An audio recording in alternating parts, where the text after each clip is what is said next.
Gimana jadinya kalau pemuda 19 tahun tertarik dan mencintai seorang wanita yang usianya jauh di atasnya? Ya, seperti ini jadinya. Film dengan judul Heatwave yang dirilis pada tahun 2009 yang lalu akan menceritakan kisah wanita bernama Giselle yang bekerja menjadi seorang psikiater. Banyak pasien-pasien yang mengalami depresi akibat hal-hal buruk, salah satunya KDRT. Dia akan berusaha membela pasiennya saat di pengadilan nanti. Giselle selalu didukung oleh atasannya yang bernama Lauren. Apalagi, Giselle adalah salah satu kerawan terbaiknya. Sementara pemuda ini adalah Yannick, pemuda berusia 19 tahun yang kerjaannya suka mencuri barang-barang apapun, termasuk saat di supermarket. Namun kali itu, dia melihat sosok Giselle yang kebetulan juga ada di sana. Ya, dari sudut pandangnya, Giselle adalah wanita yang sempurna untuk dirinya. Ya meskipun usianya udah 50 tahunan, tapi menurutnya Giselle masihlah sangat gurih. Meskipun Yannick suka mencuri barang dagangan, namun dia jarang berhasil karena selalu ketahuan. Alhasil, security pun ikut bertindak. Beruntung, saat itu Giselle membayar apa yang telah dicuri Yannick. Tentu saja Giselle kesal dan marah. Usut punya usut, ternyata Yannick adalah mantan pasiennya Giselle. Sudah sekitar 1 tahun lamanya mereka tidak pernah ketemu. Giselle marah padanya, padahal dia sudah meminta Yannick untuk tidak melakukan tindakan tersebut. Namun sepertinya, Yannick tetap tidak berubah. Yannick mengatakan kalau dirinya sekarang bekerja di Welfare Center, semacam fasilitas pemerintah yang memberikan pelatihan kerja. Yannick senang pada akhirnya ia bisa bertemu kembali dengan Giselle. Dari raut mukanya aja, Yannick memang naksir dengannya. Bahkan, ia berharap bisa bertemu kembali. Tapi sayang beberapa minggu kemudian setelah itu, Giselle harus berduka karena suaminya meninggal akibat sakit yang sudah lama ia derita. Meninggalkan seorang istri yang masih gurih dan 2 orang anak kembar yang sudah dewasa. Ya meskipun tidak kembar-kembar amat sih, namanya adalah Loisette dan Louis. Bersama-sama, mereka juga hadir dengan tantenya yang tidak lain adalah kakak dari Giselle, Marjo.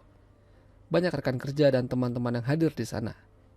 Rencananya, jasad suaminya akan dikremasi dan abunya akan dibawa pulang. Salah satu rekan kerja suaminya yang bernama Case mendekati Giselle sambil mengucapkan bela sungkawa. Tidak hanya itu, dia juga memberitahukan kalau selama bekerja, Fred atau suaminya Giselle bekerja dengan baik.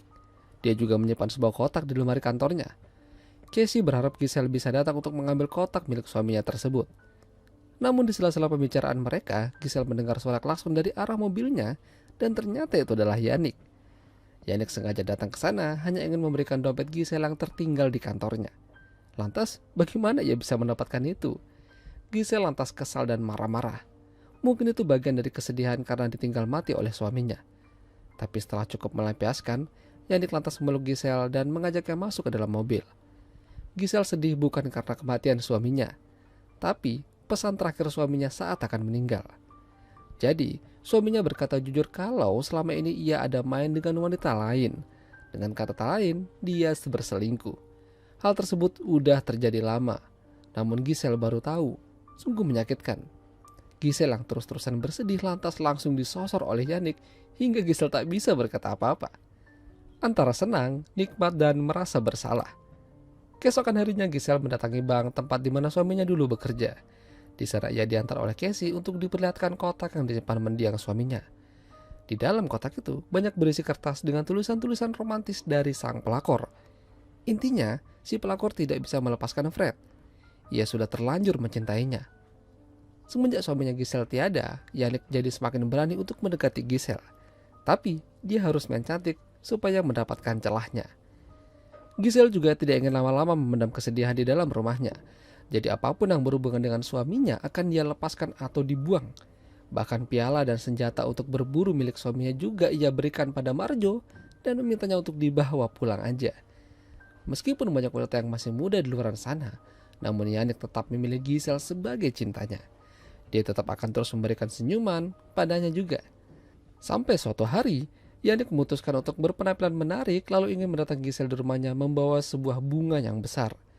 Meskipun teman-temannya tidak yakin dan menertawakannya, namun ia tetap maju terus.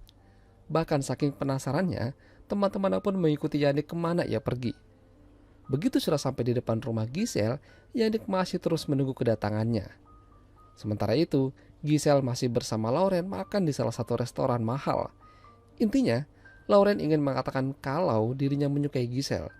Dia tahu kalau pernyataan ini mungkinlah tidak sopan. Suaminya baru aja meninggal. Namun Lauren sudah berkata jujur. Dia ingin membangun kehidupan baru bersama Giselle. Giselle menghormati Lauren sebagai atasannya. Tapi dia tidak ingin buru-buru memutuskan hal ini. Jika waktunya udah tepat, Giselle akan memberitahukannya. Sementara Yannick masih menunggu, dan teman-temannya malah udah masuk ke rumah Giselle lewat pintu belakang. Ya, Yannick dan teman-temannya ini tidak hanya jago dalam mencuri, namun juga handal dalam masuk ke rumah orang tanpa izin. Setelah cukup lama menunggu, akhirnya Giselle kembali dan melihat Yannick sudah berada di depan. Giselle cukup terkejut melihat Yannick membawa bunga yang cukup besar, bahkan lebih besar dari milik Lauren. Yannick di sini juga berkata jujur kalau dia tidak bisa melupakan wajah Giselle. Hampir setiap hari ia selalu memikirkannya. Meskipun banyak wanita yang lebih muda, namun ia tetap tidak bisa melupakan Giselle dari pikirannya. Tapi beberapa saat kemudian Giselle mulai tertawa melihat pakaian yang dikenakan Yannick. Ia bilang kalau setelan itu milik suaminya. Bagaimana ia bisa mendapatkan itu? Pernyataan Giselle membuat Yannick sepertinya tersinggung. Apalagi Giselle tidak bisa menahan tawanya. Merasa kesal akan hal tersebut, Yannick lantas sedikit kesal. Dia melepaskan pakaiannya lalu pergi. Tentu saja penonton merasa kecewa. Teman-teman yang melihatnya dari balik jendela rumah Giselle tidak mengharapkan hal itu terjadi. Keesokan harinya Giselle mendatangi tempat di mana Yannick bekerja. Namun sayang, dia tidak ada di sana. Apa yang ia lakukan ini mungkin sedikit di luar kendalinya. Untuk apa ia ke sana? Apakah ia bersimpati pada Yannick? Sementara si kembar Louis dan Louisette makan bersama di salah satu rumah makan. Louis sudah lama ingin memberitahukan sesuatu yang mungkin akan dirasa penting dan menggembarkan. Dengan hati-hati, Louis mengatakan kalau dia tahu siapa selingkuhan ayahnya semasa hidup. Tidak lain adalah tante mereka sendiri, Marjo. Namun ternyata Louisette tidak terkejut dan malah dia udah tahu duluan. Tentu saja hal itu membuat Louis kesal. Mengapa selama ini dia hanya diam aja? Padahal kan mereka bersaudara. Mereka ingin memberitahukan hal ini pada ibu mereka, namun menunggu saat yang tepat. Sementara Giselle yang sedang bersih-bersih di depan rumah, tiba-tiba mendengar suara musik dari dalam rumahnya. Padahal dia sedang sendirian. Dia masuk dan menemukan jam tangannya tergeletak di depan pintu masuk. Udah gitu, dia juga mendengar suara orang lagi mandi. Giselle takut kalau itu adalah maling, tapi nyatanya itu adalah Yannick. Giselle yang terkejut perlahan-lahan mendekatinya. Apalagi dia tidak sanggup melihat rudal milik Yannick. Tentu aja mereka melakukan permantapan. Di sela-sela itu, Louis dan Louisette datang ke sana, ingin melihat kondisi ibunya. Tapi tiba-tiba dia mendengar suara ibunya sedang berteriak. Buru-buru mereka masuk ke dalam dan menemukan ibunya sudah dalam keadaan basah habis mandi. Tapi anehnya, mengapa ibunya mandi menggunakan daleman? Sementara Yannick berhasil keluar kabur lewat jendela dan menang banyak. Semenjak kejadian itu, Yannick dan Giselle terus melanjutkan aksinya. Ya, awalnya memang Giselle tidak mau, tapi lama-lama dia yang mau. Meskipun begitu, Giselle mungkin sadar akan statusnya. Dia adalah seorang janda dan wanita yang sudah tua.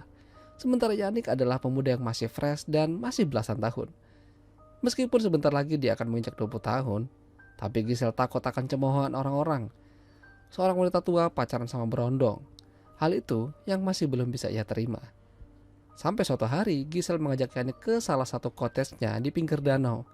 Tapi mereka harus panik lagi karena ternyata di sana juga ada Lauren yang kebetulan jadi tetangganya. Lauren senang bisa ketemu dengan Giselle.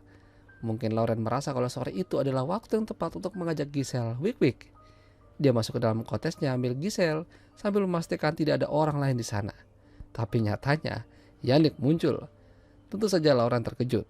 Bagaimana bisa ada bocah ingusan itu di sana? Secara Lauren tahu kalau Yannick adalah mantan pasien mereka. Lauren kesal pada Giselle karena sudah mempermainkannya. Begitu pula dengan Giselle. Harusnya Yannick tidak keluar di saat masih ada Lauren. Giselle yakin kalau Yannick sengaja melakukan itu supaya Lauren membencinya. Yannick melakukan itu karena dia mencintai Giselle. Dia tidak ingin ada orang lain yang mengganggu kebersamaan mereka. Yannick pun kesal dan pergi.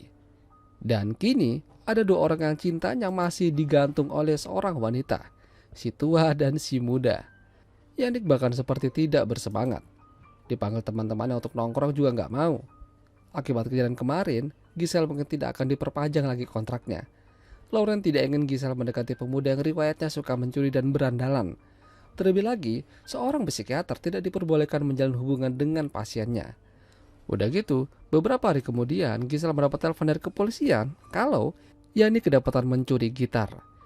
Yannick sementara diamankan di kantor polisi namun dilepaskan karena jaminan Giselle. Di luar, Giselle sudah menunggunya, lalu mereka masuk dalam mobil. Giselle yang kesal lantas tidak kuat menahan amarahnya dan langsung menyosor Yannick. Setelah itu mereka jalan-jalan naik ferry melepaskan penat.